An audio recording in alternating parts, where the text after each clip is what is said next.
Hello, hello, hello, and welcome to the World Series of Poker Online Bracelet Series. This is it, the finale. Finally, the appropriate grande finale. I'm David Tuchman, joined by Maria Ho. We have gotten rid of the payouts and decided to just put her on the screen. This is far better to look at than just payouts. I have the payouts on a piece of paper. This is much better. Hi, Maria. How are you? Hi, I'm doing well. I'm happy to be here, even though this is way past my bedtime, as I already told you. Right, yeah, but it's past all our bedtime, but we are here for good reason. Final table, final 9 players. We had a huge turnout here for the main event. Despite the $1,000 buy-in, which is fairly large for online, we had 2,126 entries, a whopping prize pool. Min cash was $1,616. That was yet to finish in the top 330. King Queen versus Ace 9. Ace 9 holds. Just Man, like, Special K could have caught a diamond, a straight, a pair, but he is gone. Special K is gone in 9th place. He takes home $25,650. Anyway, I was saying 330 people got paid here. The remaining 9 players all guaranteed 25,000. Now the remaining 8 players guaranteed 33,000. Maria, we have been watching you for the last month. You and Ali doing these recap shows. They're fantastic. Thank you very much, by the way. thank you. I'm glad you're enjoying them. They're really good. I didn't know what to expect, but I'm enjoying them. I like them. Yeah, I mean, listen, I have to go and spend time with Ollie once a week just to bring you guys this fabulous show. So I feel like it's a big sacrifice on my part, but somebody has to do it. That's a huge sacrifice. Blinds are 140,000, 280,000. Although I took a little bit of umbrage in the last recap show, which, by the way, you guys can check them all out. They're on YouTube, Facebook, they're everywhere. You were asked to pick commentators that you would back, and I didn't make either one of your lists. Really, after all we've been through, there's no faith whatsoever. Dave, I'm not going to lie, you would have made it, but I do remember that one time when we were playing in the WSOP, and it felt like you were really gunning for me. It felt like you were really trying to come after me with some of your loose three bets and some of your really aggressive post flop play. So for that alone, you weren't going Yeah. to make it Yeah. on the That list. alone, and what she is really being nice about is how I punted off to her as well. Day 4 of the main event, she is 2 to my right, and I lose a big hand to her, and then maybe 2 orbits later, I punt off to her. I mean, listen, I know what you were trying to do. I can't fault you for it at all. Like, but I appreciate the chips. Thank you. I'm sure you do. Let's go through some of the players at this table. You might know a few of them, of course. Watch Guy 42. He is no longer our chip leader. He is on a solid 7.2 million chips. Maria, you know him. I know him. We all know him as Lucky Chewy. That is Andrew Lishtenberger, 32 years old out of Las Vegas. How is he only 32? Feels like he's been around forever. Ace 9 versus Ace 10. Merlot is all in, needs help on the river. And it does not happen. The 10 of diamonds does play, and watch Guy 42 up to 10.9 million chips. Merlot is out in 8th place. Takes home $33,123. I want to say hi to everybody in the chat.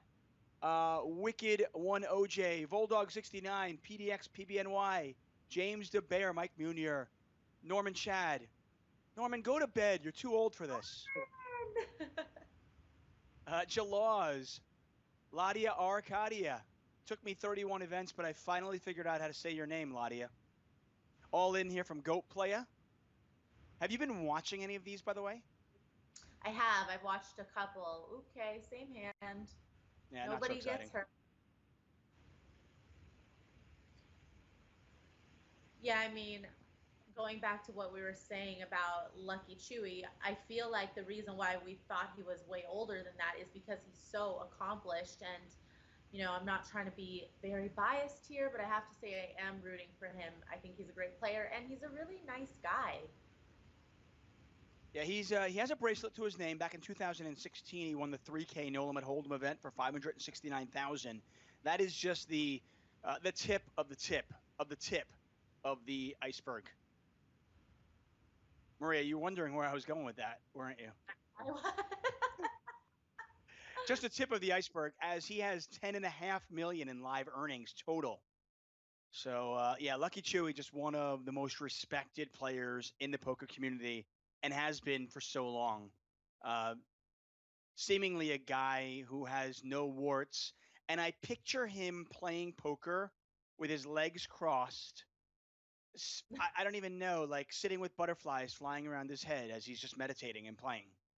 I mean, for sure, he's so zen right now. He's in the zone. Nothing can phase him. No doubt. No doubt. Thanks so much for joining us. Dave's Dime in the chat. Thank you for your hard work this summer. Jeff Platt in there as well. Jeff, you've been crushing it. You guys can watch Jeff, by the way. He and David Williams will be covering the World Series of Poker on Saturdays, the GG version. Of course, this is the last event of the WSOP.com domestic version. But the GG series starts, it's already started. And I feel like it starts in earnest tomorrow, really. Although we've had some huge winners already. Kristen Bicknell, of course, won her third bracelet a few days ago. Congratulations to her. And Roberto Romanello completes the Triple Crown about a week ago. Yeah, very impressive. Roberto's also been around for a long time. And I feel like the beauty of what I've noticed, especially doing the recap shows and so taking note of the winner of each event, is I just love how many people it was either maybe their first time playing online or their first online cash ever. And I really hope that, somehow, some way we could bring online poker legally back nationwide to the States, because I feel like people are getting a really good experience from playing online. And I really, really hope that we're able to see that, come back in the future. Yeah, that has been evidenced all summer long. People are having a blast, and it's a shame that you have to be in Nevada or New Jersey to actually experience that. The fact that you have to go to Mexico in a few days. Listen, hey, I want to go to Mexico. I would love to go to Mexico. That sounds great. Give me a month on a beach playing poker. It's amazing. But the fact that you have to do it to play is ridiculous. I want to quickly go through some of these players. We know Watch Guy 42 is Lucky Chewy, Lishtenberger. The gentleman 463-2647, kind of top left center, that is Irene, who is from New Jersey. He's actually has a circuit ring, won an online circuit ring last year. So maybe a player to watch if he gets chips. As I'm going to go through as many of these players as I possibly can, as quick as I can. Goat Play is all in for $2.5 million. Action on Irene, as you can see there. Special K, by the way, the gentleman who got knocked out with the King Queen, that Special K 333, makes his second final table this summer. Wow. Made his first one, nines versus Ace King. Sorry here. Spades are in the nines hand. There's the Ace of Diamonds. Wow. Goat Play, I could have caught a queen to make Broadway. Of course, an ace or a king that was not a spade would have done it as well. He hits it. Goat Play up to 6.2 million, and 463 down to 1 million. Sorry, Maria, you were saying? No, I was just mentioning how in that hand, Lucky Chewy had opened, and then we got the shove with the ace queen, and then the reshove by 4-6-3-2. So, I mean, Lucky Chewy's going to be raising a ton of hands here, so he might not have even called off against one player in that spot with whatever it was he opened with. So Special K 333 made a final table in event number 25. 6 days later, he makes another final table, caps off a really nice summer for him. Unfortunately, ended a little shorter than he wanted to. That is Kevin Colenso, certainly a player to watch going forward.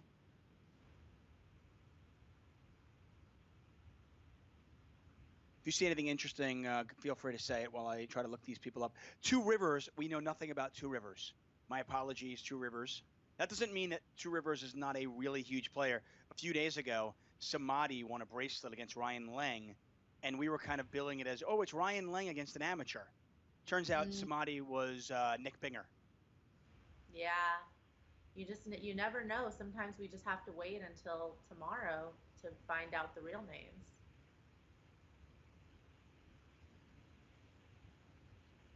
The rest of these players here, Merlot, who we lost a little while ago, that's Michael Bailey. Congratulations on your 8th place finish. Again, 7 players remain out of a starting field of 2,126. Massive prize pool. First place, 310,000. In fact, 4 players will take home 6 figures today. Don't worry, I definitely, contributed to the prize pool myself, so enjoy my money, guys. I've sprinkled it throughout all 31 events. Who am I kidding? Okay, 30. I didn't play the seniors. Sorry. There you go. Yeah, you are not of age yet. And by the way, when you're eligible to play for the seniors, you'll probably be in the Poker Hall of Fame at that point. Of course, Maria Ho here. Got a wheel on board, but there's 4 spades out there. See how this one plays out between Fox and 2 Rivers as I furiously go through all these bios and see what else I can find out about these players. Yeah, and these final tables have been interesting to watch. You had asked me if I'd seen a few of them, and I have. And obviously, with the structure, when it gets to this stage, it could be a little bit shallow. So with the top 3 stacks here that we have, or 4, I guess, between the people that have anywhere from 6 million to 10 million, they really should keep an eye on being able to preserve and maintain their position, because it's so important. We've seen a couple of ICM mistakes. Jeff Platt, love you. But ouch. And by the way, he's there. He is in the chat. Oh, here you go. Hey, for all of you in the chat, just show Jeff Platt some love. Let's see a King Deuce heart in the chat. King Deuce heart. Just for Jeff, for the hard work that he put in all summer long. He deserves it, guys. King Deuce heart. I'll put out there one that started off. Let's go.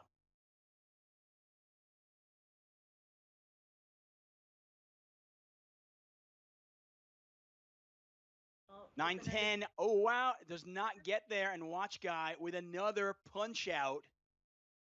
Watch Guy 42. Lucky Chewy with another knockout blow. He's at 12.1 million. We lose Irene. I apologize. I'm butchering the name. Nonetheless, you get 7th place. Take home $43,424 for your efforts. I want to thank Norman Chad for joining us last night in the seniors event. He actually graced us with an Uka Luka performance during the show. So, Maria, if you feel like you're up for it during the show here, this is a great forum. We have shown that we can do it. I need like a little Uka Luka refresher. Maybe you can help me out with that, Dave, and then maybe I might be inspired to do my own Uka Luka. You could be here. Abnormality with Trip H. That's going to be good for this pot. He's up to 5.3 million. That is Norman Mikalek. We've heard a lot about him. He's according to Twitter, he's a recreational poker player, playing professional, likes craft beer. I already like this guy. From Utica, New York. I went to college right outside Utica, New York, born up in that area. He has career live tournament winnings of 500,000. He's already made a final table this summer.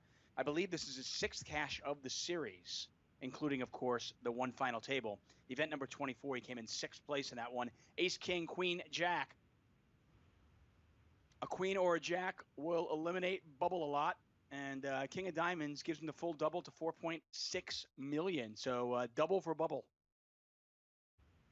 You like that? I just came up with that right here. I didn't even think of that. It's not something I planned. How quick am I? Right? It's at 1 in the morning, no less. That's what I mean. You guys get it? A double for bubble? No love. Where is it? Well, I want to give some love right now to the people in the chat that have said hi. I see some homies in there. I love you guys. I miss you guys. I'm going to come back and stream some on Twitch and YouTube myself when I get down to Mexico. So look out for that. Are you? I am. Oh, that's great. What's your channel? Let's put it out there. I mean, obviously, I don't think you need advertising because people are going to come to watch you in droves. But where are you streaming it on? What's your channel? Well, my channel on Twitch is twitch.tv/MariaHo, and then YouTube is Maria X Ho, I believe. I haven't been on YouTube for a long time. Don't quote me on that. That might just be somebody else's, but I think check my Twitter. It'll be up there. Get him the money says it's R-E-N. Either way, he's gone in 7th. Congratulations. I'm gonna watch that for sure. I'm gonna be on Twitch because I like the chatting functions, and I have some cool little. It's all good. I mean, Facebook, YouTube, wherever people want to watch, it's all good. For me, I like Twitch, but hey. Bubble a lot is all in for 4.4 million. Action back over to Goat Player. We'll see if we can find something about Goat Player.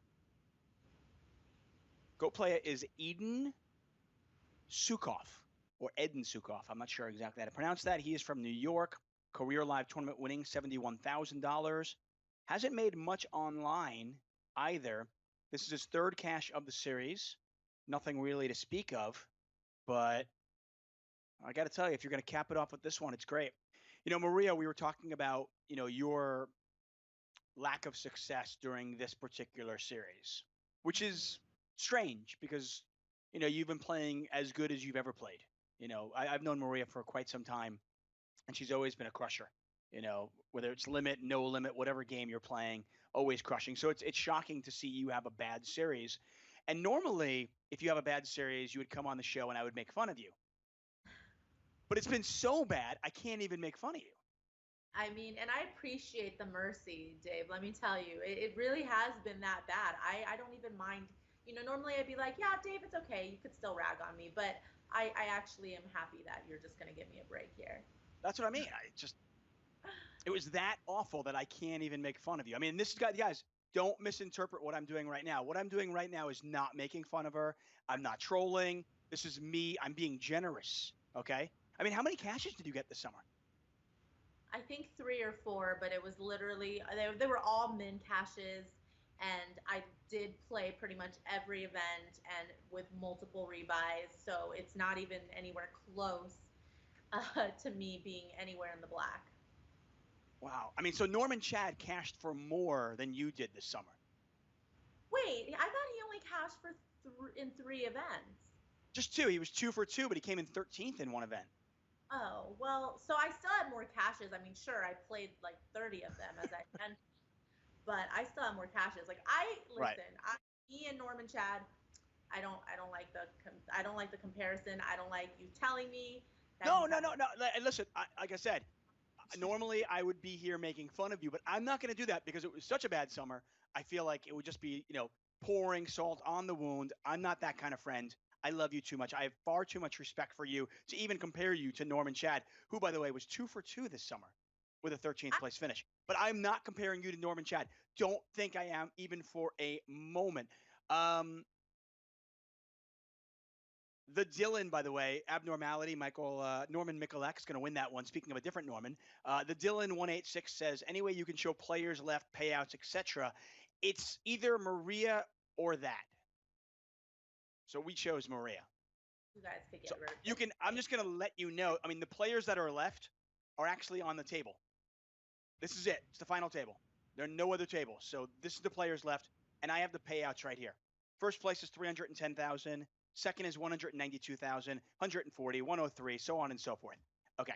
It has been an amazing summer, Maria. And I will tell you that when I first got hired to cover the World Series of Poker Online Bracelet Series, I didn't know what to expect. I was like, okay, cards down. I'm not going to know who everybody is. There's no antics, right? I mean, where's Alan Kessler to entertain us when we need the chainsaw? But I don't know about you. Between the recap show and all of the amazing antics on Twitter, like the Twitter celebrations, it has been so much more entertaining than I ever imagined. I agree. Watching those Twitter celebrations really got me amped and really got me thinking like maybe I could do it, but I couldn't. Yeah. Aiden, that was your cue. I tried to be subtle with the cue. Yes! There it is. Okay, well, this is the first one here. Mac Daddy 15, Ron McMillan from Iowa, in his first online bracelet. Maria, you're going to be judging these, by the way. Look at this is my favorite one. I don't want to be biased, but look at Michael Leck. Bring it. There you go. Yeah. All right. Yeah, go. Yeah. Ooka Luka. He looks like he would be a great Ooka Luka. I want to party with Michael Leck. Okay, it's not over. Ryan DePaulo. That is a Whole Foods parking lot at 6:30 in the morning. That's all we get to see. And this, of course, a poker joker, Ian Steinman, winning a bracelet at home. or wherever he might have been. I don't know where he is, but in some sort of apartment. They need somebody get some frames for that guy. You need something on the wall. And that's an apartment that clearly needs a little bit of TLC. What do you think, Maria? Yeah, it's a little dark there. You need a little more light in there, buddy. I think so. Nonetheless, right? I mean, it's like pitch black except for his laptop. Nonetheless, though, for me, Miguel Fiesta, who won his first bracelet, 8-time circuit ring winner. To me, he gets what I'm going to now call. If this happens over and over again, I'm going to start awarding Tuckies. There'll be little awards. It's actually going to be like a Norman Chad doll, but I'll put it on a little pedestal, and it's going to be called a Tucky. I love it. I love it already. So I'm going to send Michael Leck one of these. I've got to make it and then send it to him. But I'm sure he'll be really appreciative. I gotta say, I really like Ron's celebration just because, I mean, it's just his whole story is just too pure. You know, the guy has never played online before and was playing with a bunch of his friends in a hotel room at Caesars. You gotta love that. Yeah, no, that was awesome. His very first online bracelet event. I mean, that's just ridiculous. I mean, the Ryan DePaulo one, the video we had just didn't give it its full. I feel that the full grandeur of what it was. I mean, the guy drives to New Jersey, parks in a Whole Foods parking lot, and starts playing. Presumably, plays in a parking lot because and doesn't get an Airbnb or a hotel because he probably thinks he's just going to get knocked out, right? Yeah. I mean, that's the only reason you park in a parking lot to play a poker tournament because you don't think you're going to make the final table. I mean, and you then just want to sleep in your own bed.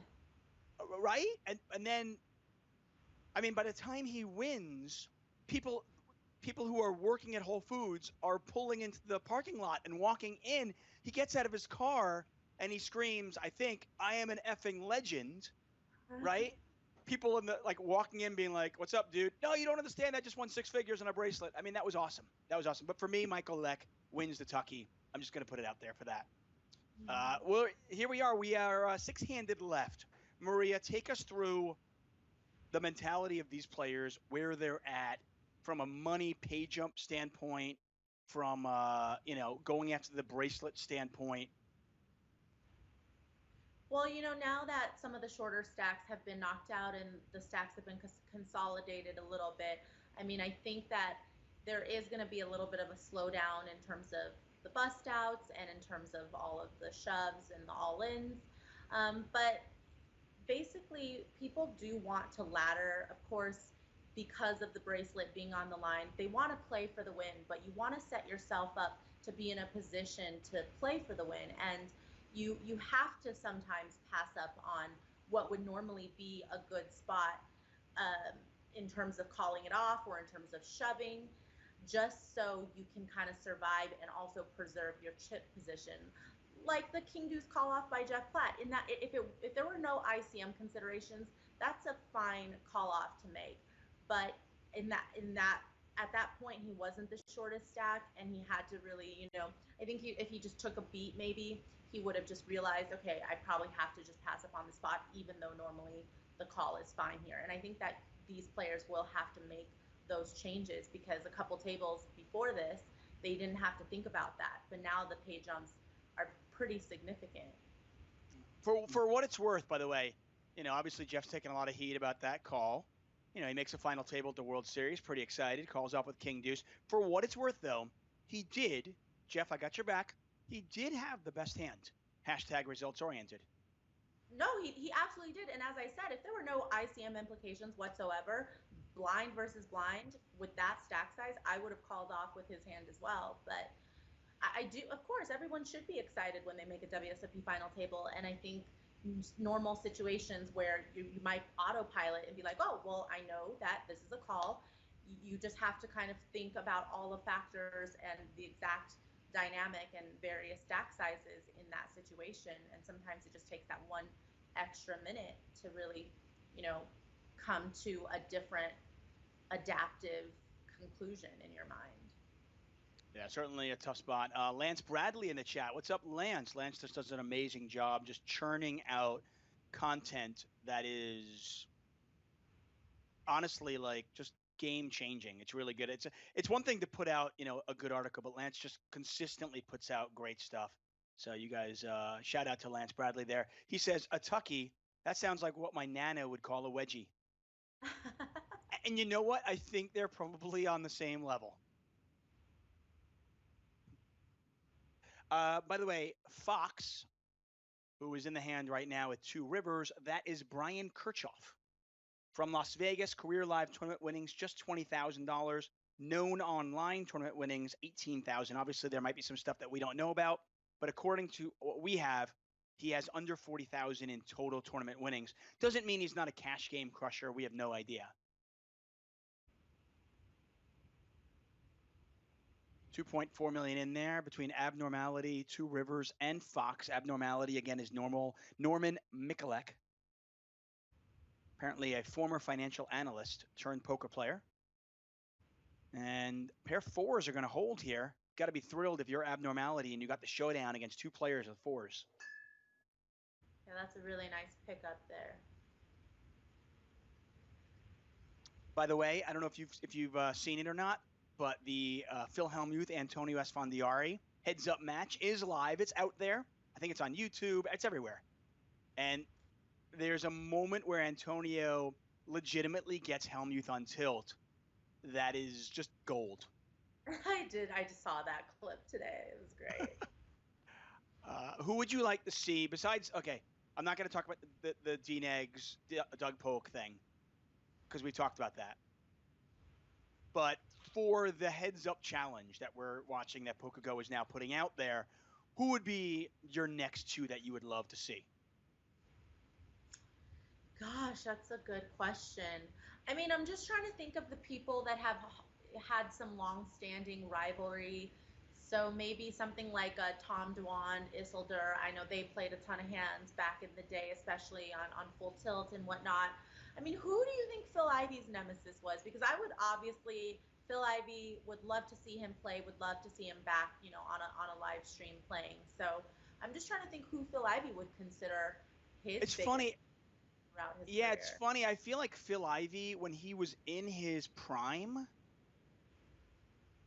there were always the comparisons to Tiger Woods.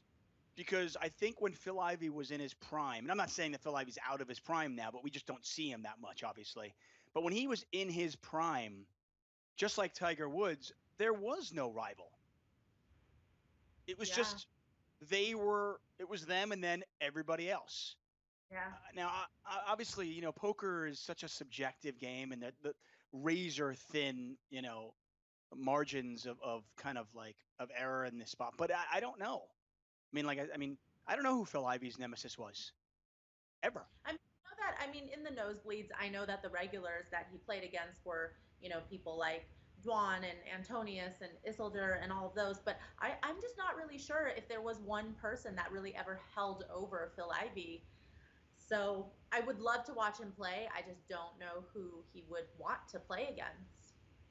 I would not. Okay, so this is going to be a shout out to an event that I covered many, many years ago that I have been ridiculed for many, many times, and fairly so, by the way, everybody. Bring it on. I deserve all of the, oh my gosh, I deserve that. But for what it's worth, I would love to see the 3-headed Patrick Antonius, Tom Dwan, Phil Ivey, 3-handed, play poker for 12 hours. Just go. Yeah. I could watch those 3 play poker forever. For sure. And they have so much history that anytime, the more history you have against a specific opponent, the more those dynamics come into play, and it just makes, especially something like heads up or shorthanded, very, very interesting to watch. Yeah, for sure. Maria Ho, David Tuchman here for event number 31. This is it, guys. We've been here the entire month of July. It has flown by. I hope you guys have enjoyed it. Thank you so much for being here with us all summer long. That is Abnormality. And according to Ryan Feldman, who knows, and I love Ryan, he says, it is Mikalek. Okay, good to know. So is he Scottish? Now I'm curious.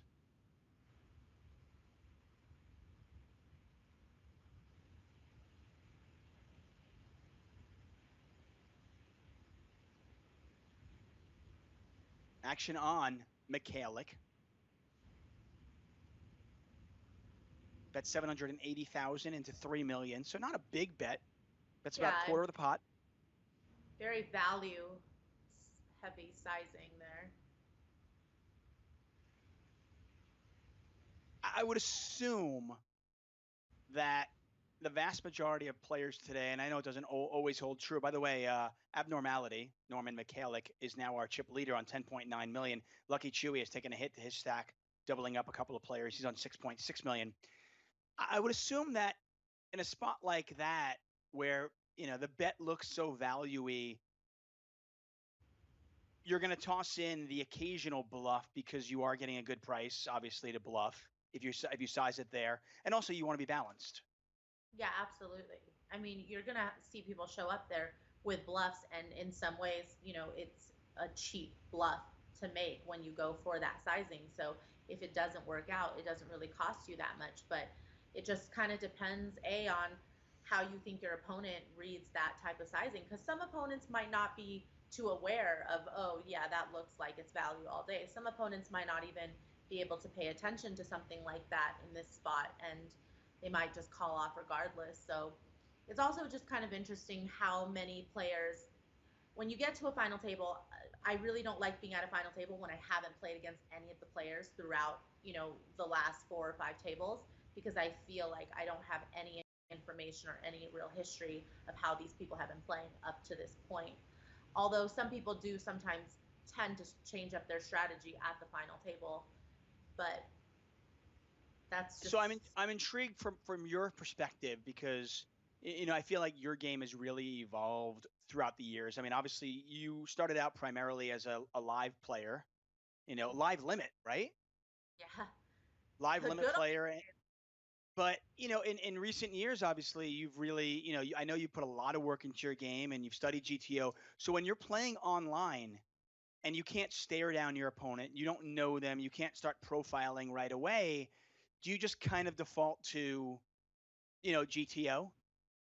Yeah, for sure. I think that it's such a different animal playing live versus playing online, where if I'm on the fence with a decision live, I will go with things like physical tells, reads, gut instinct, whatever. But if I'm on the fence for a decision online, as much as I kind of hate it, I will just default to GTO, because I feel like it takes that special element, that special X factor out of the game that I think makes it the most enjoyable. But at the same time, because you don't have that extra information that you have live, there's no real reason at that point to maybe deviate from making the game theory optimal decision. So Abnormality is going to raise to 1 million. Bubble a Lot only has about 11 big blinds. So Abnormality certainly putting some pressure on Bubble a Lot, who is going to give that up. And another pot for the chip leader, who is now on 11.7 million. Still 6 players remain out of a starting field of 2,126. Sorry, can't even read my own writing. All these 6 players are guaranteed $57,000. As for the next heads-up match, there are some people in the chat that are suggesting Jeff Platt versus me. While I would happily play Jeff, I think that would be a lot of fun. I think the goal is they want people to watch. And I don't think anybody would be all that excited about that particular match, except maybe Jeff, myself, and like 6 others. Okay, and you, Marie. Okay, fair enough. Okay, I'm going to put you on the spot. Who's your money on then, me or Jeff? Oh my gosh, I don't want... this is going to be tough. I mean, I feel you can be like... honest. You can be totally honest. I'll take it. You've been playing longer, and you've also had a lot of experience in cash games, and I always think that cash game players have better fundamentals than tournament players. But Jeff has been playing every single day pretty much over the last month, so I feel like you might be a little rusty. You know what I mean? It's a toss-up. I in all fairness, if I just jumped in and played No Limit Hold'em right now, I would undoubtedly be rusty. There's no doubt. Fox battling it out with Abnormality. Once again, that is Brian Kirchhoff against Norman Mikalek. Thank you, Ryan Feldman. Ryan, formerly of Live at the Bike. He is just an awesome guy. Used to work for ESPN as an NBA analyst. Guy has a really interesting story, and he's a heck of a poker player and a great guy. Gunner Poker, what's up? It's been a fun summer. Thanks for joining us all summer. Seppi, Doug's, thanks for joining us, guys. It is. What were you saying? Everybody, I was just gonna say I've been following the chat right now, but also when I do watch some of these streams, everybody in the chat seems super engaged, seems super excited about this whole series, and I love that. It's a lot of the reception of it is what has gotten me even more excited than I was coming into it. So it's awesome to see it. I will tell you, for my money, when it comes to heads-up matches, I don't necessarily need people that hate each other. You know, I talked to Norman Chat about it last night. I'm not really a big fan of like matches that come out of hatred and negativity. I'd rather see it be like two people that actually really respect each other, but just get at it, you know? Right. One of my favorite things to watch, you know, speaking of, hockey's coming up tomorrow. Super excited. Let's go, boys. But hey, hockey is back. Listen, right now I've been saying I'm so starved for sports. I would watch anything. But I used to love, one of my favorite things to watch was when you see brothers from different teams battling it out against each other. And that happens in hockey all the time. And I love that. So, you know, I know Phil Hellmuth and Antonio, you know, they have a healthy rivalry that actually we all remember from, you know, way back in, you know, on the WPT. But I feel like they still have a lot of respect for each other as well. Yeah, and I think that's the key. It's like what you said, a healthy rivalry. I think that when you get on the felt, it's nice to be in a hyper competitive mind space because that's what you need in order to beat the person across from you. But I don't like a lot of the smack talking leading up that gets personal sometimes. Like, I'm not about that either. Yeah, let's keep it positive. There's just I feel like if you, it's hard to lose perspective sometimes, and I think we forget just how lucky we all are. And you know, for me, I hate to quote Phil Hellmuth, but positivity goes a long way. Lucky Chewy up to 6.5 million with that all in. Lucky Chewy looking for bracelet number 2, and I believe he is the only one who has a bracelet at this table. We had a player who made a deep run and had a chance at overtaking Ian Steinman. That was Upeshka da Silva, who's had a great series. Unfortunately for him, he fell by the wayside, and that locked it up for Ian Steinman, a poker joker who's had a brilliant series. He actually final tabled the same event that Jeff Platt final tabled, and then won a bracelet, as you saw the video of just a few days ago. Ian Steinman, I don't think, I was going to say probably one of the better players that nobody had heard about before this series. 4 straight years with a circuit ring. So the consistency that he has shown, and now he caps that off with a bracelet. He is a heck of a poker player and certainly somebody to watch over the next few years.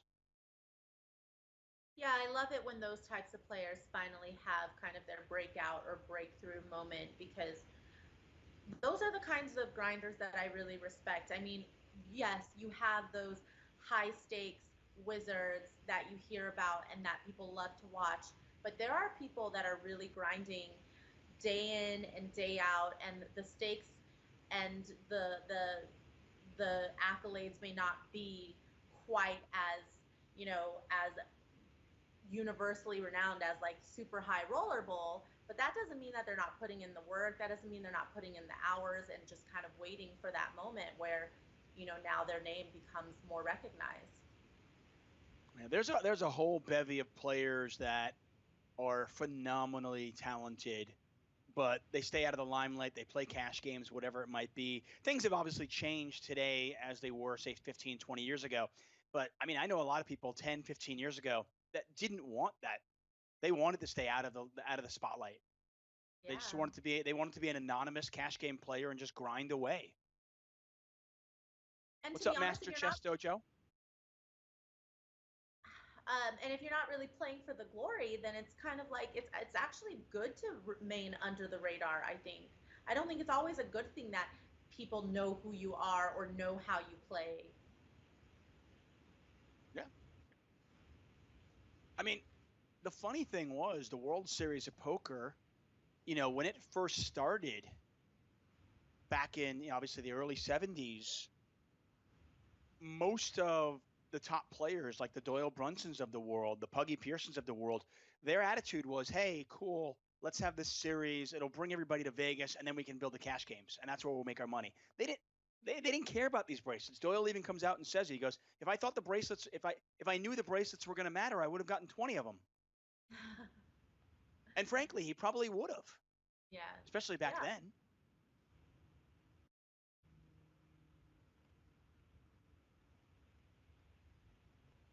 Joey Ingram came out today and tweeted something I thought was interesting. He said that Phil Hellmuth might be the most underrated no-limit hold'em player out there of all time. You could say it. And Phil came back and said, no, I'm not underrated. I'm only underrated.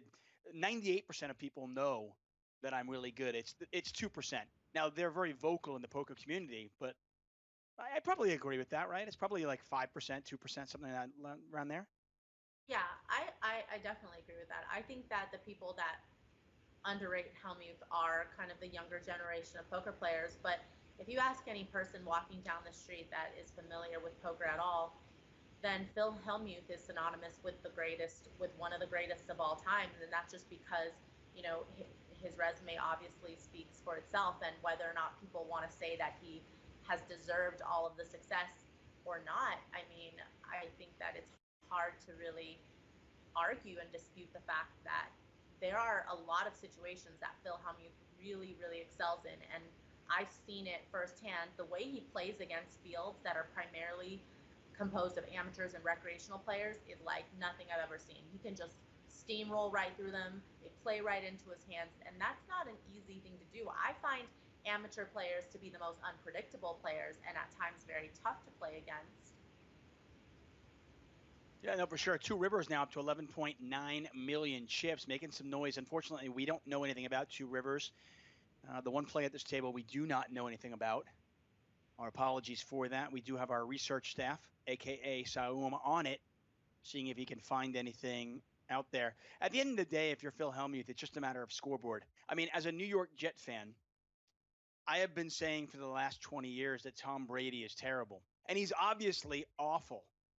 But all those rings later, I'm kidding. I'm just trolling you guys. Man, get you guys riled up so easy. A lot of, I guess I was going to say Patriots fans, but maybe now not a Patriots fan because Tom Brady's no longer with them. Sure, for sure. Two Rivers takes another one up to 13 million chips. He and Abnormality really putting some space between themselves and the rest of the crew. And this is becoming an interesting dynamic at this table, Maria, because now we have Bubble a lot, who is quite possibly on the bubble of being knocked out with just 1.5 million behind. And I mean, if you're Goat player, if you're Fox, if you're Lucky Chewy right now, and you see a $19,000 pay jump between 6th and 5th, you really have to be careful, right? You're very much handcuffed because of how short Bubble a lot is. I mean, with only 4 big blinds, you just are waiting for him to get knocked out, essentially. Although Fox doesn't subscribe to that theory, as he moves all in for about 10 big blinds and takes it down. I think at this point, if you have fold equity still with your shove and you're the first in, then it's okay that there is somebody shorter than you, but obviously you can't really call it off right now. You can't be, necessarily peeling against, anything more than a min raise, essentially. If you're playing off of, 8 bigs, it's going to be really tough for you to continue. King 8 versus 5s. There's a king and an 8. Jack of spades on the turn. Bubble a lot looking for a 5. Doesn't come. An Abnormality with another knockout blow. He is up over 18 million chips. We lose Bubble a lot in 6th place. He will take home $57,561. And if you're Lucky Chewy, if you're Fox, and if you're Goat player, there's still a matter of, laddering up and beating out those two players, the other kind of shorter stacks. But you've laddered up one spot. You can put a little bit more of a sigh of relief now, I think. Yeah, definitely. And I mean, this is just a dream spot for Abnormality because you have 3 players out of the 4 that have essentially sub 10 big blind stacks. And as long as you're going to call off with the correct ranges, then, and you know Two Rivers is not going to be wanting to tangle with you too much with all of those other short stacks out there, you're in a really good spot to raise a lot, to pick up a lot of the dead money, and without pretty much any resistance from any of your opponents. Abnormality battling it up with Two Rivers. Two Rivers has to be really careful. Two Rivers is in a really good position being on Abnormality's left, but at the same time, he's in a situation where he has a ton of chips separating him and the short stacks. But if he were to lose a sizable pot, he would put himself right in their spot. Yeah. And so just thinking about that future game for Two Rivers, it just doesn't seem like a good game plan whatsoever to get involved in a big pot against Abnormality, because Two Rivers losing, half of his chip stack is pretty detrimental to him. Look at this bet size here from Norman Mikalek, 400,000 into 4.5 million, and there's the raise. We'll find out right now if Norman's bet was to induce or maybe just a little blocker. And looks like it was certainly not to induce, as he lets it go. And you and I had a little bit of concern for Two Rivers and was wondering which direction he would go. He said, you know what, I'm just going to win the hand and I'll be fine. I feel like he had to have trips there. So, I mean, I'm just going to give him like the top of their range here right now if they're going to go up against the chip leader as the second chip stat.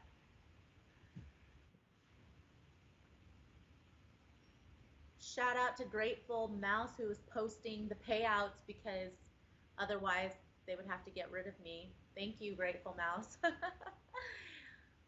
Grateful Mouse for my Twitch stream, so. Is he? Oh, awesome. That's a good choice. Grateful Mouse is amazing. Love Grateful Mouse. Like I said, guys, if you're mad at somebody, be mad at me. I made the decision that we would rather see Maria Ho than see the payouts. Guys, blame him. It wasn't my bad. I didn't ask for my own box. I appreciate getting to share this space with you, Dave, but it wasn't me. Hey, I am thrilled that you reached out and asked to do this event, this particular event. It's great. Of course, it's event number 31. 2,126 players started this journey. We are down to our final 5. Ace-10 versus Ace-Deuce. Fox ahead right now. Continues to be ahead. 2 pair, double up to 6.2 million. Two Rivers back down to 11.8 million.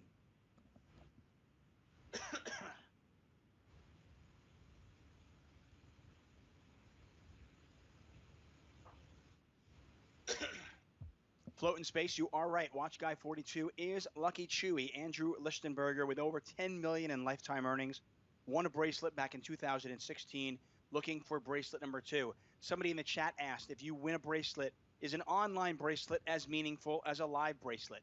I've already talked about this. Maria, what's your take? I mean, I've got to be honest. I don't think it's the same thing, but I can, of course, appreciate the fact that given the times and the circumstances, this is the next best thing to having a live WSOP. But I, just for a lot of different reasons, I don't know if you want to call this hand tuck, but I can finish my thought after. I liked it. It was, I mean, the hand kind of played itself. It was there. I mean, obviously, Jack 10 of diamonds is going to get it in there every single time. And unfortunately, does not hit the gut shot or the flush draw and is out in 5th place. Takes home $76,749. I didn't want to interrupt you. Felt like people could see that, but continue on. Well, I just feel like, just given the structure of these online tournaments, the fact that, in a live setting, it would take 3-4 days sometimes to win a bracelet. And even though some of the field sizes are somewhat comparable, I just feel like you just can't really compare the two and put them on the same level. So while I think this is amazing and I think everyone should be very happy to take one of these down, I still wouldn't say that I equate them to being the same type of bracelet, essentially. Lucky Chewy shoves over the open from Abnormality. Lucky Chewy up to 5.7 million. So we have kind of 2 players with about 15 million chips, 2 players with about 5 million chips. As you can see, the blinds are 250,000, 500,000. Our next break is 30 minutes away. I don't know if we'll get there or not. Jeff Platt says, I go to sleep now. Love you, Tuck. Love you, Maria. Love you, everyone in the chat. Norman Chad, maybe love is too strong of a word. Jeff Platt, thank you for all that you have done. And we look forward to watching you and David Williams call the action for the World Series of Poker GG series. Well, so I missed it, Dave, but what was your take when you spoke about this previously? My take has always been that all bracelets are not created equal. They never have been. A 50K Players Championship, the 10K Six Max, a main event, the 25K PLO. There are bracelets that are on pedestals. They're better than the other bracelets. I'm sorry. You win a 10K Six Max. Wow. We got an all-in and a call here. Ace-6 versus Ace-Queen. There's a queen. Bad start for Fox, and he is now drawing dead. Despite hitting the 6 on the river, Fox is gone in 4th place. He will take home $103,000. And then there were 3. Abnormality, Norman Mikalek with the chip lead. 2 Rivers right below him with 15.5. And then Lucky Chewy. He's done as much laddering as he can do. Time to get to work if you're Lucky Chewy.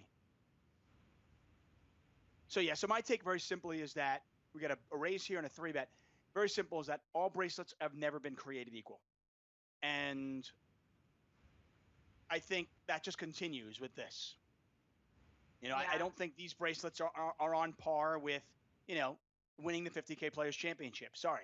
But I also don't think, winning a $1,000 event during the summer or winning a 1,500 stud event during the summer is on par with winning a championship event. Ace-5 versus Ace-5.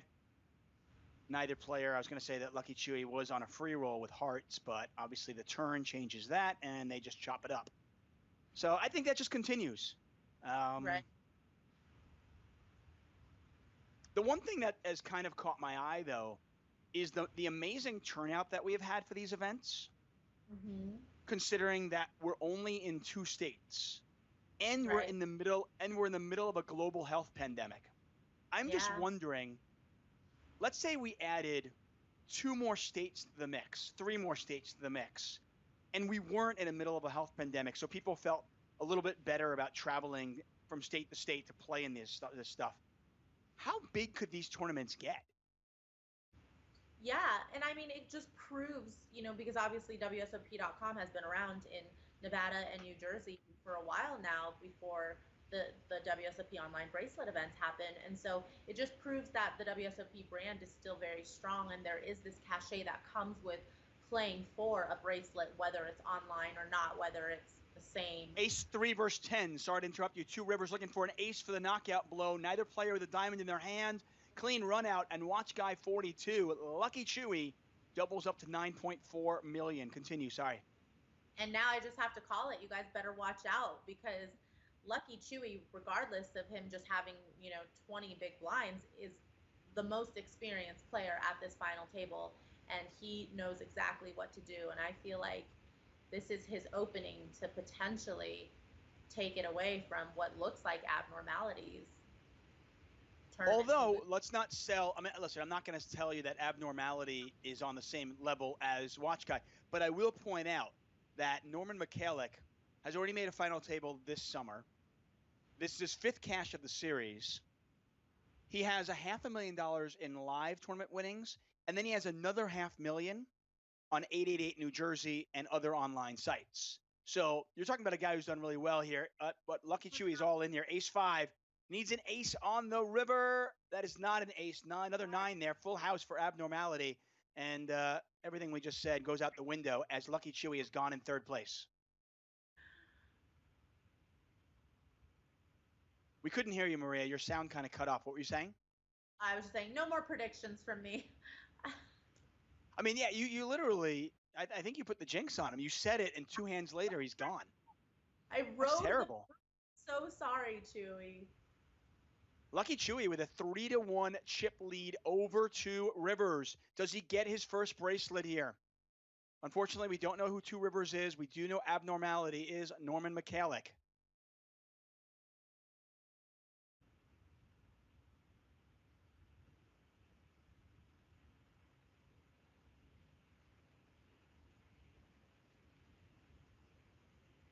Not a huge pot, but every pot's so important, especially for two rivers right now. And here abnormality comes again with one of the smaller sizings he's been choosing throughout the final table. Now, two rivers decided not to raise their. I know it's a one-liner to a straight. What do you think with trips? Yeah, I mean it's tough because in heads up you really do need to maximize your value hands, obviously, but I don't mind the no raise there. I mean, he would have been sick if he raises and then gets 3-bet all in, you know? Would hate to raise and have to fold, so I definitely don't mind it. In that one particular spot. Well, abnormality, a little bit more than a 2-to-1 chip advantage. The difference between first and second place, a whopping $118,000. That's what they're playing heads up for right now, $118,000. And of course, a World Series of Poker bracelet. Lucky Chewy took home $140,000 for his third place efforts. And we continue on. The one and only Maria Ho, alongside me in the booth.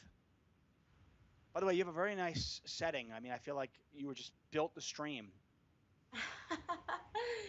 Nice frame.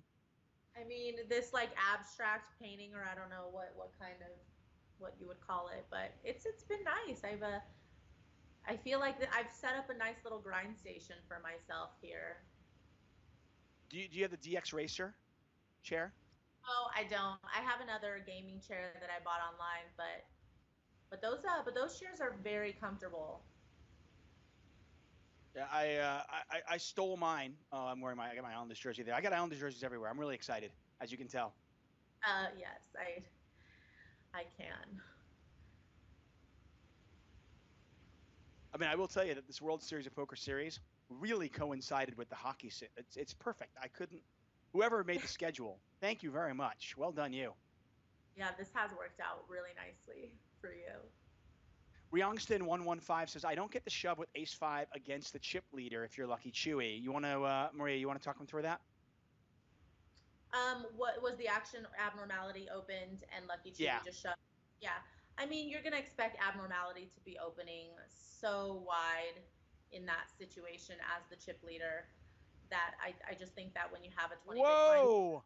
Sorry to interrupt you there. Abnormality went for it.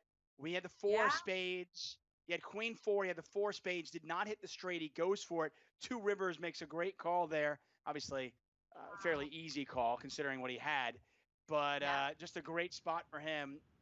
He flops it, and he's up to 23 million. And suddenly it's two rivers who is in the chip lead. I keep asking you questions, and then interesting hands pop up. It's okay. I don't mind. Yeah, I mean, I think with a 20 big blind stack, three-handed, if you know your opponent's going to be opening very wide there, ace-5 is a fine shove. I mean, I certainly don't think that if Chewy had a bigger stack, he would have taken that line, but I think that's pretty much the unexploitable route to take in that situation. Yeah, think about all the hands that the chip leader is opening there. I mean, he's got legit hands in there, like queen 10, queen jack, king 10, all those kind of hands, right? But he's also got a lot of just garbagey hands that you just I imagine you just get so many folds. Just unlucky, obviously, for Lucky Chewy that he ran into that. I know that hand you were talking about a different one, so I don't know if you saw it, but I guess if you've got a hand like queen 4, ace high is good here. If you have a hand like queen 4 on a deuce 3-5 board and you missed straight, if you get to the river with that hand, I guess that's a good candidate to bluff because obviously you've got no showdown value. Yeah, I mean definitely, and you block the straight, so I don't fault anybody for taking that line. Yeah, unfortunately for Mikalek, two rivers just had it. It's hard. I'm going to come out and say it. It is never a good idea to represent the hand your opponent actually has. I've tried that. It doesn't work. Yeah, same. I can vouch for the fact that it does not work. Third heart on the turn. Two rivers, slight chip lead, but very close between these two players. As you can see, blinds are 250,000, 500,000.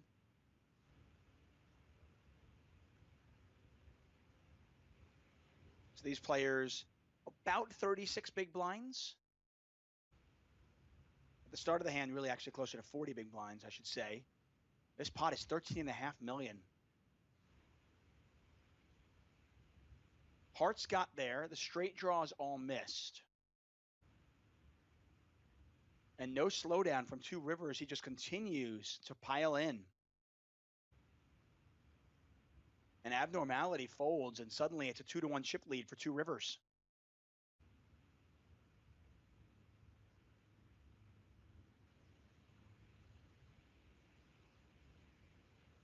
Again, we don't know anything about Two Rivers, but from watching him play, strikes me as we're going to find out it's somebody.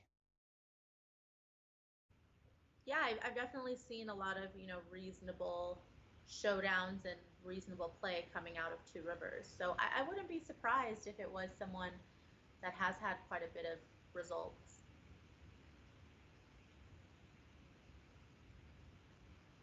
So are you going right to Mexico to play the World Series of Poker on GG, or are you taking a break? No, I definitely need a break. As I told you before we were live, the morale is pretty low on my end. So I need to just reset a little bit, get motivated again to play good poker, and hopefully the run bad won't follow me all the way down to Mexico. Hey guys, will you do me a favor and give Maria some love in the chat? Let's give Maria some love, and let's try to boost that morale. Yeah, I would appreciate that. I'd appreciate all the run good vibes you guys can send my way. Go Maria, go. I believe in you. I mean, listen, if you start selling pieces, I would buy a piece of you. That's how much I believe in you. I would actually put my money where my mouth is. I mean, I feel like that's definitely the vote of confidence right there. No doubt. If somebody asked me, if I was on the PokerGo World Series of Poker recap show and they asked me, hey, can you name 3 commentators that you would back? I might back you. But whatever. I feel like we should just pose that question to you right now, just to give you the opportunity to name the other 2. Then I just want to hear it. Mine are easy, aren't they? I mean, at this point, it's like if you're not back, if Tony Dunst and Nick Schulman aren't like 1-2 on your list, you're just not paying attention, right? For sure. I have to. I mean, honestly, it's got to be. I mean, it's weird though. I don't consider you. It's kind of you wonder, what do you consider a commentator, right? Yeah.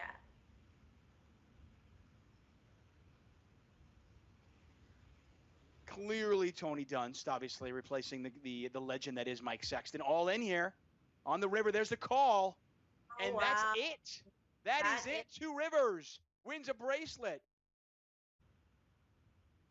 Put a bow on this event. Event 31 is done. And, of course, a bow and a cherry, all that good stuff on the series. And just like that, basically 2 bluffs, both snuffed out by Two Rivers. Obviously, he had big hands in both those situations. Just unfortunate for abnormality that when he bluffed, his opponent had near or at the top of his range, right? Yeah, I mean, you can't fault abnormality for going for it. I think I can always respect somebody who tries to win the pot. Yeah, no doubt. Abnormality, second place, is second final table of the series, caps off a great series for him. That is Norman Mikalek from Utica, New York, who takes home $192,000. Obviously, probably disappointed right now, but certainly can hold his head high with a phenomenal performance. 2,126 players, and when it's all said and done, all but one will get eliminated. And, of course, that one today is Two Rivers, who wins his first World Series of Poker bracelet and $310,000. Maria, before we say goodnight, let's take a look at the leaderboard for the overall series. There it is. Maria, what's your online handle? Femon Felt. You can't see me. You just have to scroll probably like 100 pages to see where I fall.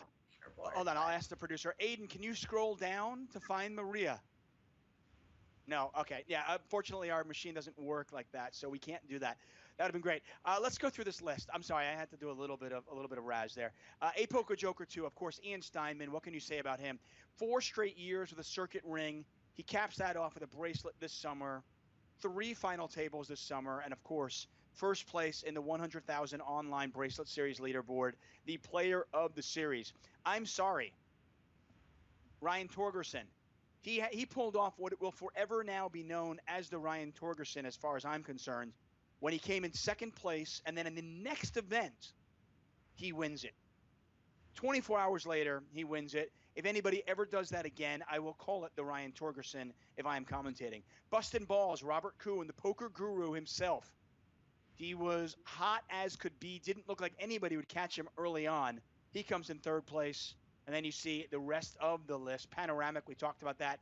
Tony Dunst wins his second bracelet.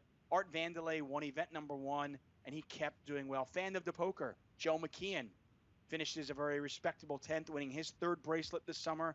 Joey is indeed a mush. That is Ryan DePaulo, who finished in 12th there. Bud Light Lime, here's to you, my friend. And, of course, Miguel Fiesta, while you were 15th on this leaderboard, you will forever be number 1 as far as I am concerned when it comes to dancing celebrations. The Tucky is on its way. Yeah, I've got, like I said, I have to build it and then send it out. I might have to go get a 3D printer, design it, build it, and then send it out. But Mikalek, you will get that Tucky, I promise you. Maria, thank you so much for joining us. What's going to be your first event people can look forward to on Twitch? Well, I believe I will be streaming. My first stream will probably be the weekend of August 15th. So middle of August, you guys will check me out, and hopefully I'll have some deep runs for you guys to sweat then. Yeah, you're going to have some commentator run good. This is what you needed. I hope you know it's certainly not a coincidence. Ryan Lang came in, did commentary. A couple days later, he finishes in second place, right? Ryan Feldman did commentary. He had a couple of deep runs. Joe McKeon, commentary. He wins a bracelet. This is not a coincidence. You know this through the years, right? Yeah, I do. And I feel like I should have picked maybe an earlier event instead of the last event of the American part of the series. But hopefully it'll carry me through to a couple weeks from now. Well, yeah, I hope you win a bracelet, make a lot of money on the beaches of Cabo. Hashtag I am jealous. That is for sure. Have a great time. Best to you and yours. And best to all of you and all of yours, guys. Stay safe. Thank you so much for watching. It has been an amazing summer. Obviously, a strange and wacky world that we are in right now. But hopefully, this summer was made just a little bit more normal for you with the World Series of Poker as it is. Of course, you guys can watch Jeff Platt and David Williams do their thing on Saturday, covering the World Series of Poker, GG style. And that'll do it for us. Congratulations once again to Two Rivers. For everybody at the World Series of Poker, for everybody at PokerGO, for Maria Ho, I am David Tuchman. Thank you so much, and good night.